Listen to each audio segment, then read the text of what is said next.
see you. Good to see you too. How are you today? Very well. I'm excited about the class. I'm glad to hear that. So we're going to work on arm connection today. We're going to work on improving your connection to your partner and getting better communication on the steps. I can't wait. Cool. Renata, do you know the term elasticity? Yeah, more or less. Yeah, we know it better by the name stretch, right? Mm-hmm. Yes. So stretch is really the effect of spring in the arms. But there's a little bit of interesting nuance about how a spring actually works. So a spring is really just a coiled piece of metal, right? Mm-hmm. But the way that it works is that the way that you would normally, pull on a piece of metal is either by pulling it apart and they're creating tension on both sides, or by pushing through it or pulling against it, and then you bend it, right? But because the spring is already bent, then when you pull it apart or push it together, you're actually constantly pushing at an angle and making it want to reform into the same shape. So that's actually the thing about the arm connection, is that when we connect with our partner, we're not actually trying to pull against our partner to create tension. Instead, what we do is we pull at a separate angle, which makes it more like a spring, and that angle is down. And you want to focus on doing this here with your elbow so that both of us are pulling downward with our arm in order to generate connection. So this has a couple of effects, because one, just by pulling down, you feel that there's tension here. Yeah. We are resisting against each other because in order for me to go down further, I have to pull on your arm. I have to cause you to come further, right? But it's a totally different stretch than if I pull directly against you, where this is much stronger and more forceful, and this is springy, because going down is something I can do, but then it comes back, right? It's kind of a sense of like, if I pull against you, then any amount that I get, you have to give, right? But if we go down, we have a little bit of stretch that's maybe just a little bit extended. It's not uncomfortable yet, and therefore it just kind of rebounds, and we get something softer. Okay? So we generate connection and tension with our partner always through the elbow, pulling it down. And if we add our bounce into that, it makes it even better. Cool, okay? So we're going to build up on that, but we've got to go through a few other points in the arm first, okay? This part, you're giving me really good connection with the fingers. I love the connection you're giving me here. They are really solid. But I want you to release your wrist. Okay? Now this might be tricky your first couple of times, but I'm going to grab you just like this, and this holds your arm in place. I want you to keep your fingers at this beautiful 90-degree angle, just like that.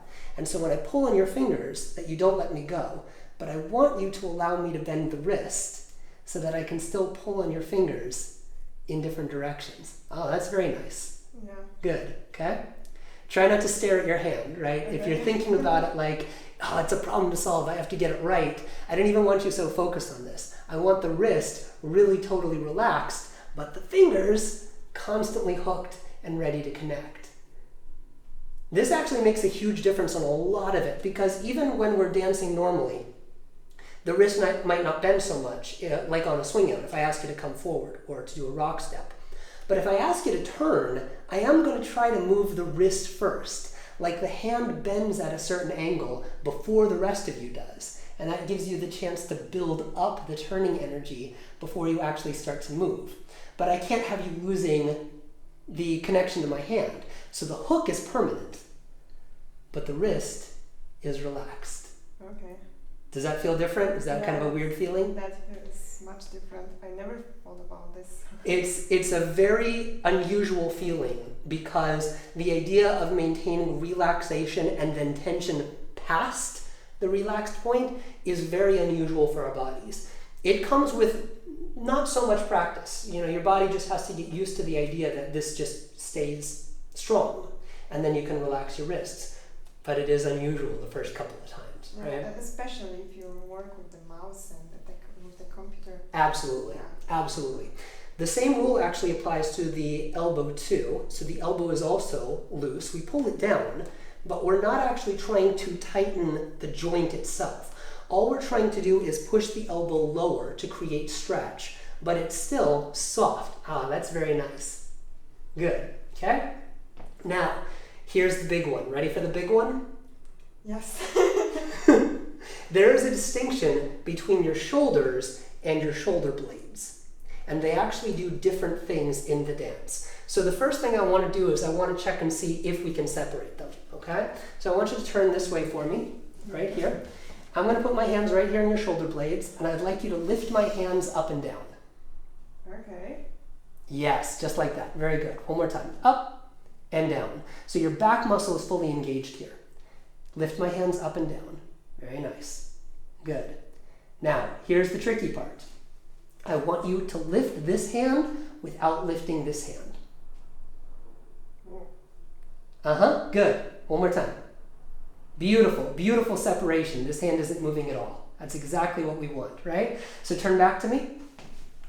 That is the difference between the shoulders and the shoulder blades when we engage the back muscles and when we engage the shoulder muscles, okay?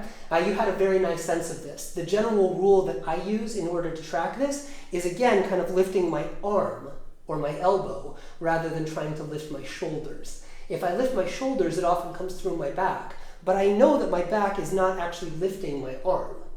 So then I can feel the separation here, okay? Why are we doing this? Well, they have a different purpose. The back muscles, these are your posture muscles. And so you use your shoulder blades to put your back in a specific position. We'll get more into it in a little bit. But they're designed to put your body in a specific posture that allows you to have very good connection, very good stance, very good position, good presentation on camera or in a performance or a competition, right? But the shoulders are still part of your lead and follow. So the shoulders are actually more engaged in the step itself. And one of the things that I can actually do as a leader is that I can pull you by pulling my shoulder back without pulling my shoulder blade back. So using the back muscle, actually you'll see how much this turns my chest open. And actually creates a bit of a rotation here in the hands. But the shoulder doesn't. The shoulder can just move front to back, right? Yeah. So I want to see if you can do this as well. You're going to be my leader for a moment. And I want to see if you can pull me straight back just using the shoulders. Try to think of your shoulders moving, use both hands, both together. Try to think of your shoulders moving past your back. Nice. Good. One more. Cool. Now, one more time, pull me towards you. Hold on, don't lean. Use the shoulder separation. There you go. Good, one more time. Nice, exactly, one more. Good. Now, hold this position and feel me moving you. Let the shoulders relax now. Good, exactly. That allows you more space before you actually get moved, okay?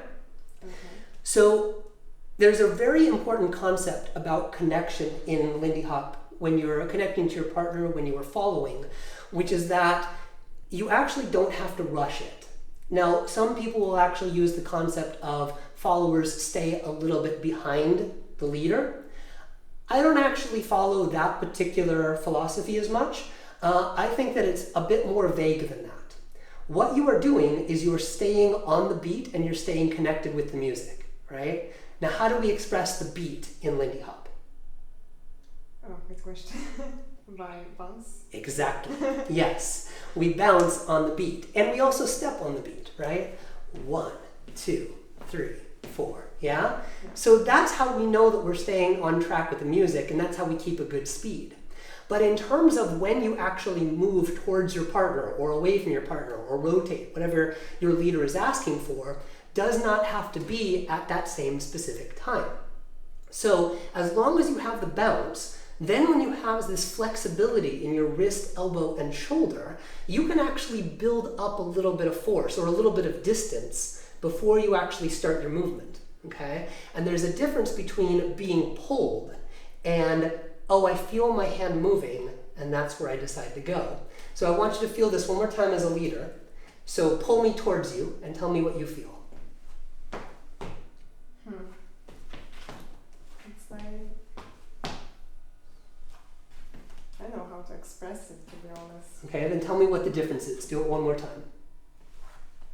Okay, now I don't feel any connection. You don't feel any connection.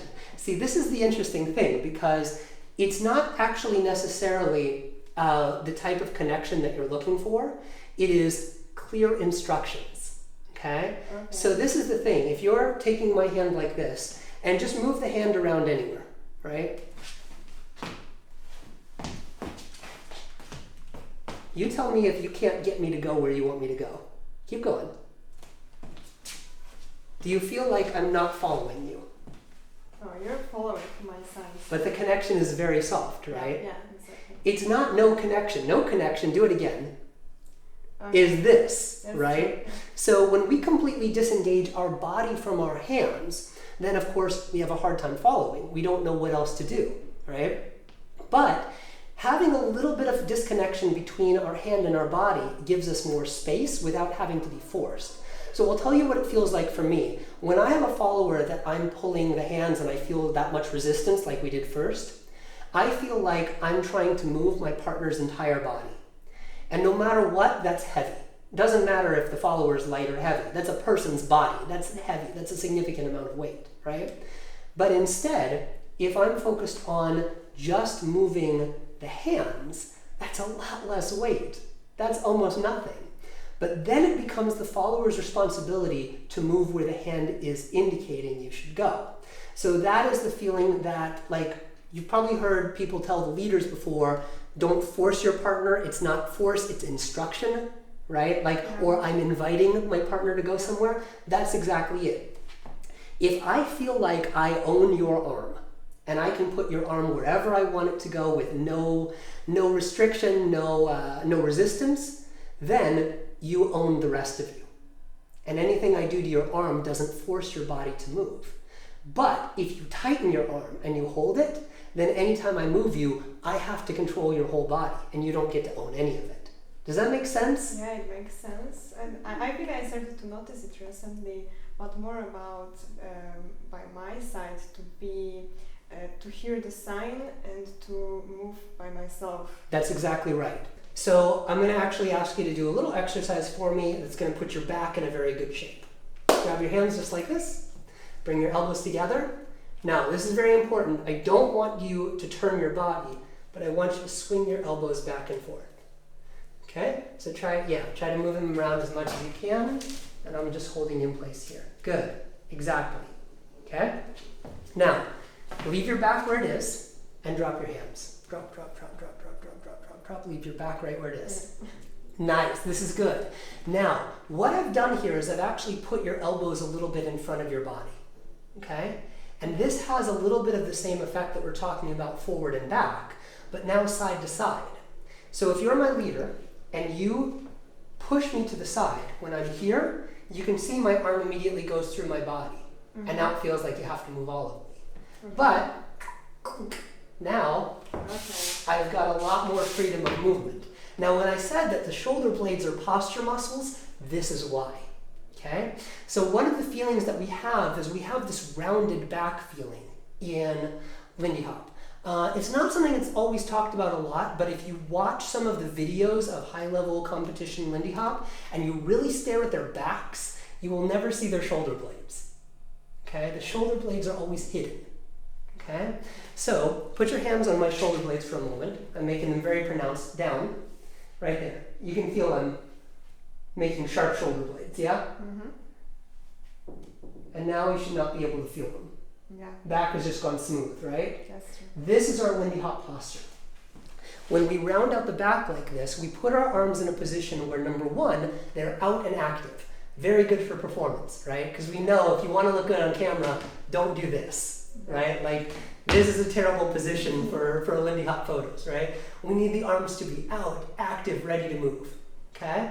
And so by sending our shoulder blades forward, we're bringing the elbows forward as well, gives us a very nice dynamic position, much better presentation. Mm-hmm. But also, just in terms of connection and following, you are freeing up your shoulders to be able to move more loosely in front of you. Okay? And so if we activate the shoulder blades, then rotations become much easier because the elbows can flow. All right? Mm-hmm. Good. Show me good Lindy Hop posture. Yes. Give me like the Frankie Manning pose. Yeah? Nice. Cool. All right? Release the shoulders so the arm. Yes. Oh, right there. Beautiful. Okay? And now movement is generated by instruction, so relax it as much as you can. Yes. Good. Relax it even more so that the elbows can pass behind you. So that's tight right here. So we want to let that go. We've got like tension right here controls whether or not this bend can happen. Okay. So we're going to release this muscle. We just don't need it. Yes. Cool. Gorgeous. You see that I can still lead the rock step even when it's that loose, right? Because the feeling of going back and then forward is very obvious, right? Like your hands have suddenly changed direction in a big way, makes you want to change your own direction. So you get a really good connection that way, but it still stays loose and we don't have to fight each other over it, right? Lindy should not be a tug of war. So we let it all go smoothly through. Do you have any questions about this? I know it feels weird. It doesn't feel weird. It actually feels nicer, but it's a new thing. Sure. 5, 6, 7, and let yourself move away from the computer. Boom, nice. Oh, like that. Yes. One more. 1, 2, 3, 4, 5, 6, 7, 8. Okay, ready? So now we're going to do a very interesting exercise, okay? I'm going to leave you just like this. You have no source of force from me. There's nothing going to come through your painting, all right? Okay. So first off, we'll hold up. Don't be so fast on it. You got to stay connected to me. Good. Find the balance. 5, 6, 7, and 1, 2, 3, 4, 5, 6, 7, 8. 1, yes, good. 5, 6, 7, 8. 1, 2, 3, 4, 5, 6. 1, 2, 3, 4, 5, 6. 1, 2, 3, 4, 5, 6, 7, 8. You need almost no force to be able to follow. Yeah, Right. that's interesting. Yeah, right? Because you can feel there. That's different. You're used to having more push and pull from your leader, but you don't need it. You don't need it, right? So this will give you a lot of control. A lot of control, and you will be able to do a lot more things with your leaders. Like the amount of steps that you can follow this way shoots up exponentially because there's nothing saying that I can't use force, right? If we're so loose in this connection, and then all of a sudden, say for example, we're about to run into somebody. Whoa, I need you out of the way, right? The force is still there. Or if I have a step that's very powerful and dynamic and fast, and we need a quick directional change, I can give you the additional force, right? But your leader is doing something similar here. Your leader is trying not to give you this direct come at me pull. And instead, if I have this stretch of bringing the elbow down, then we have this elastic feeling, and then I can just maneuver the hand around and give you instruction rather than force. Very different feeling, very different power. Yeah, that's true. All right, Renata, you did great today. I'm really happy to see the improvements that we've made in your arm. You're feeling good? Yes, I'm feeling good, and it's a great lesson for me, and I'm gonna use it later. I'm really happy. I'm so glad you were here for this, and for being such a good sport, for allowing us to videotape this and have the lesson recorded. I do have a gift for you. So I'm going to show you this. This is one of our punch cards for our local classes. So this is good for 10 lessons with me. And you'll just, every single time you come to a lesson, we'll tick one off, but it's good for all of the classes. So you can come to either one of our Lindy Hop classes, one of our blues classes, you can come to our Balboa class, or we have our new solo jazz performance group that we're doing as well. Okay? So we're going to make this official. We're going to make this officially yours. Come on over. I'm going to give my signature first. And you're going to sign right there where it says owner.